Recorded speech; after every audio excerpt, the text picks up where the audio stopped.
So we've made it from the first floor up to the second floor. So we're currently standing at the end of the second floor hallway. As you can see, we're on the balcony. We have a nice view over the Great Hall.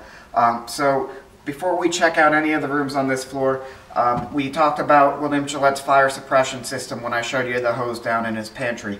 If you take a look over here, you can see this funny wooden tassel that's hanging down from the ceiling. So this is a pull cord he would use to activate the system. So in the event of a fire, Gillette would pull that cord, it opens a valve, and then water would come out of the cistern on the third floor, which would then be gravity fed. Water would be forced from that tank through the fire hoses. So let's take a look, see what we have in our first room. We are now here in the Aunt Polly room. Now, this is the first room on the second floor. So as far as what this would have been when Gillette lived here, we're pretty sure this was just a storage room, but now there's a whole lot more to that. So we call this the Aunt Polly room because this has artifacts from William Gillette's houseboat, the Aunt Polly. Now, he'd been living on it for a couple decades before he even moved into the castle, and he was still using it a little bit after he did move in.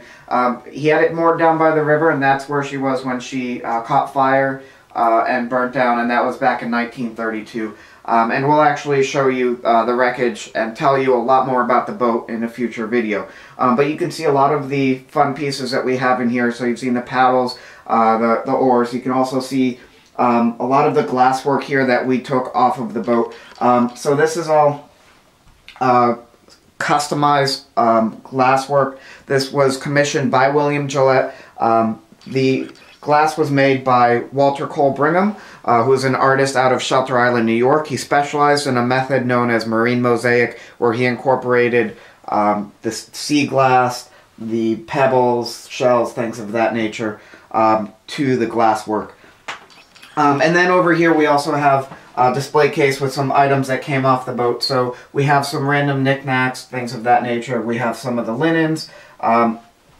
We have a small little tray that came off the boat. And then here at the bottom we have not only the flag of the Aunt Polly, but my personal favorite would be the brass whistle. So like I said, if you stay tuned a little bit further down the line, we'll be bringing you down to the site of the Aunt Polly wreckage, showing you that and giving you a lot more information on the boat. But for now, we're just going to head down the hallway a little bit. So as we make our way down the hall, we notice this mysterious door. Now, just based off of the latch design here, you'd think maybe it's a railroad crossing, but I assure you no trains cross through this doorway. Sort of interesting. I think it's rather hilarious that we have the employees only sign. When we are open, this actually is an area that's off limits to the public, but it is actually employees only. So this door went to servants' quarters. Now, Gillette had about 5 servants who worked here for him, and behind this door, what we have is essentially, it's a small hallway, but there would have been a small living space at the end of this hallway for servants. So if they did have to stay overnight for any reason, they had an area where they could stay, but it wasn't anything permanent. Unfortunately, we did have to cut out a significant section of the servants' quarters when we built our exit staircase during our restoration. So it's really not too much aside from the hallway and a few storage rooms. Although if you take a look in that far corner to the right, you can see that staircase. That is William Gillette's servant staircase. So as most homes like this would have had back then, if you're going to have servants, you're going to also have a way for them to get around the house that is different from the main staircase. So this was the servant staircase. It runs from the 3rd floor all the way down to the basement. So that's what his staff would have used, and now our staff uses it. So that's basically what we've got in here, and then I'll show you the first bedroom on this floor. So when William Gillette lived here, there would have been about 6 bedrooms in this house. Currently we have 3.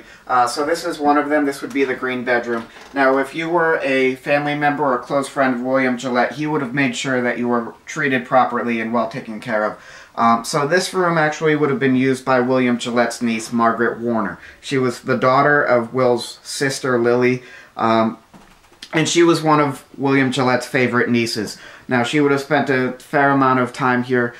She would spend a lot of time overseas, mainly for health reasons. She was plagued by many medical issues, which her uncle Will did help support her through. And it's very muchly possible that she would have gotten a fair amount of the estate after William Gillette died. Unfortunately, she predeceased him by 6 years. But during the time that he was living here, while she was still alive, this would have been her space.